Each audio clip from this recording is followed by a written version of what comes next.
An exchange of gunfire ensued between Deputy Wordlaw and the offender, who fired at Deputy Wordlaw with 2 weapons simultaneously.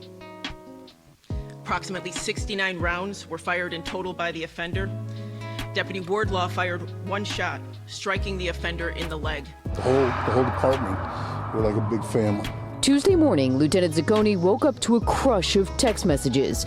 Deputy Wordlaw had been shot and killed. That was it. It was just been a cloud ever since. The sayings around was know that.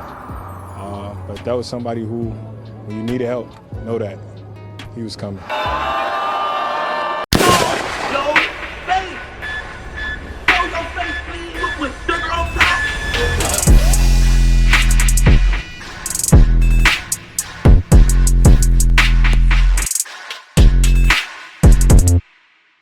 Hey, what's up, y'all? Y'all know my slogan. I don't know it all, but I know what I've been through. Now, before we get into this video, make sure you check us out on Patreon at www.patreon.com/Hookah Anonymous _. You guys been telling us to create one for the longest, so we recently created a community where we will upload videos that we can't share on YouTube due to their guidelines. We'll also be dropping the latest to there first, behind the scenes information that you wouldn't find anywhere else on our socials. So make sure you become a member, and after you do that, head over to our official Instagram page at Hookah Anonymous _ and follow us there. Now without further ado, let's get into what you guys came here to see. Now, today we have an unfortunate situation concerning a Chicago man who wasn't in the streets but somehow still got caught up in it. We've been hearing about the mass shootings in Chicago, and there are plenty of victims ranging from as young as 5 to 70 years of age. The only difference is, the man we're speaking about today wasn't a part of no gang, wasn't making diss songs to deceased ops like we mostly see in the reason behind these young men who lose their life in Chicago. Well, in fact, this young man was actually a part of law enforcement and was a Cook County correction officer who was also on the verge of celebrating his 32nd birthday on August 10th, 2024. The Cook County Sheriff's deputy was loved and landed the job in February of 2020. Most young males get caught up in the street life, and despite having friends that indulged in that lifestyle, he chose a different path for himself. His friends and family all described him as someone that was loving, caring, humble, and just had good energy. He was a graduate of Indiana State University and studied criminal justice, which led him to his chosen field of law enforcement, which was a different occupation from his crowd. Rafael Wordlaw was strong as they come, as he lost 2 of the biggest influential men in his life back to back just a year ago in 2023. First lost his great-grandfather back in February, and then turned around and lost his father 2 months later in April. Now, to think that he lost his life just a year later only means that his family have been going through pain as they suffer from loss after loss after loss. Our condolences go out to them as well as their friends. Speaking of friends, Lil Durk and OTF affiliate THF Bezu will repost a picture of Rafael showing his love and paying his respect. He would take to his IG story, repost a picture of Rafael, and caption it saying, quote, "Get your rest, broski. We gonna get to the bottom of it. Show 100 emoji." We're gonna get into how Rafael lost his life, as news media sources say that Rafael was a victim of a robbery attempt gone wrong, which resulted in a shootout that took his life while he was pumping gas. Now, we know how dangerous it could be when it comes to being at a gas station, especially late at night, because it's usually a perfect time for people's ops to strike due to them being in the open and exposed, or it usually leads to people getting their cars stolen when left unattended. Either way, it's an unfortunate situation. We're going to get into everything concerning this deputy. Before we do, make sure you hit that thumbs up button so we can get this video into the algorithm and spread awareness. And if you're not subscribed to the platform already, make sure you do so now. Let's get into it. He valued his job, his position. If it's one person who worked too much, it was him. That even us being in law enforcement, that this could still happen. And I'm like traumatized, like I cannot believe it. His cousin devastated, now losing her protector, she says. He was everything. He was so respectful. He was selfless. Like, he would do anything for you. Like, he's my baby. Raised by his aunt, Rafael Wordlaw took the right path in life despite coming from humble beginnings, growing up in the Inglewood section of Chicago. He attended Urban Prep Academies, which was a public all-boy college preparatory high school headed by a non-profit organization. After completing Urban Prep Academy, Rafael would go on to enroll in Indiana State University, where he would study criminal justice 2010 to 2015 and earn his bachelor's degree. By 2020, Rafael's hard work and schooling will all pay off because he would be hired as a corrections officer in Division 6 of the Cook County Jail. Things seem to be going good for Rafael as he would make his family and peers proud because he escaped the trap that the streets oftentimes set for us as we want to be more, but we end up getting distracted by our own environment. Rafael was good at juggling both because despite his occupation, he never acted different towards his childhood friends and kept a good relationship with them no matter his status. Like everybody, Rafael suffered hardships too, as he would lose his great-grandfather in February of 2023, someone he looked up to and highly respected.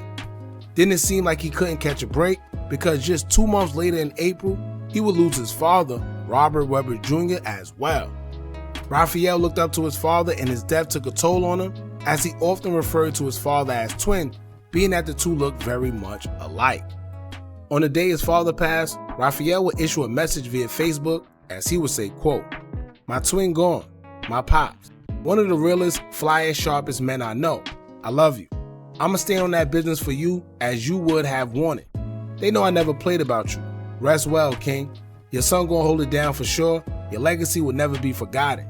You are outstanding. Anyone who have had the honor to have known you, nothing but great things to say about you. You earned your wings. Fly high, General. This pain I feel hurt my soul so bad. We had an unbreakable bond.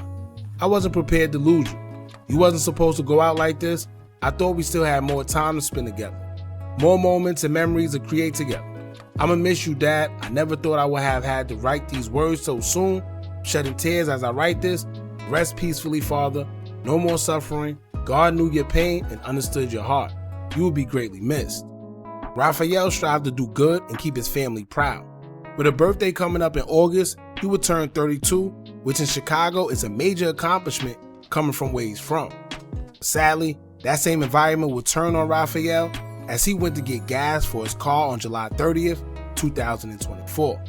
Reports say at a Clark's gas station at East 67th Street and South Eberhard Avenue, around 1:25 a.m., Rafael was off duty when he entered the gas station along with his cousin.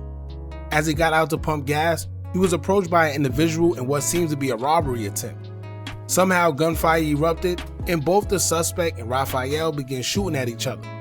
Police says that after shots was fired, Rafael got in his car and left the scene to seek help, but he crashed into a pole just a few blocks away in the 6700 block of South Indiana Avenue. During the shootout, Rafael was struck in his chest and the suspect was shot once in his leg, where he could be seen collapsing on surveillance footage. Rafael was taken to the University of Chicago Medical Center and pronounced deceased. A witness who says she lives in the neighborhood says she woke up to a lot of gunshot noises and looked out a window where she seen vehicles fleeing trying to avoid the gunfire. She says the area is pretty quiet except for situations that occur at the gas station.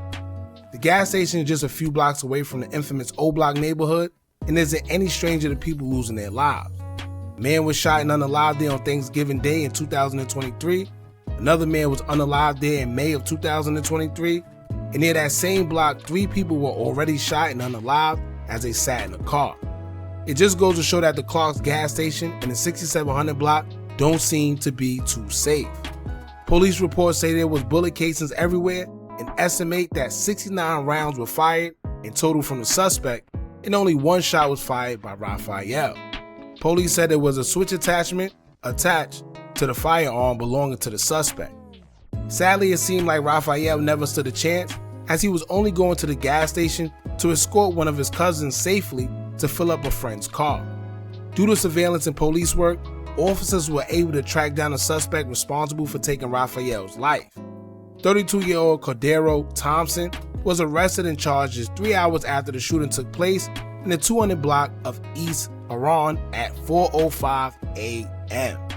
Thompson was able to be identified because after being shot in the leg by Rafael, he would try to check into 2 different hospitals for treatment, but provided them with false information concerning his identity. Detectives were able to track him down due to his movements and desperate need for medical attention, as his DNA was a match to blood evidence that was recovered from the crime scene. Thompson was arrested and charged with unaliving, attempted unaliving, aggravated battery involving a discharge of a firearm, attempted armed robbery, and armed habitual criminal. Police also noted that another 30-year-old man who was on the scene suffered from being grazed by a bullet, but his injuries aren't life-threatening. Thompson was due back in court today, August 1st, for a detention hearing. Further investigation shows that Thompson is already a prior convicted felon. Now it's sad because not only was he an off-duty officer, but we hear that he was only present at that gas station because he wanted to protect his cousin who needed to go to the gas station. And he wanted to protect his cousin for the same reason that he ended up losing his life, because he knew the dangers of going to the gas station in the middle of the night, early in the morning. We always hear stories about guys going to the gas station and having to go as far as holding a firearm in their hand while pumping gas to protect themselves from their ops or would-be robbers. In this case, it seemed like Officer Rafael Wordlaw was just another victim of an ongoing issue. Rest in peace to Rafael, and condolences to his family, who suffered 3 losses in the span of just over a year apart from each other. Don't forget to like, comment, share, and subscribe. Hit that bell so you're notified every time we drop new content. And remember, as long as you keep on watching, I'ma keep on dropping. And I'm out.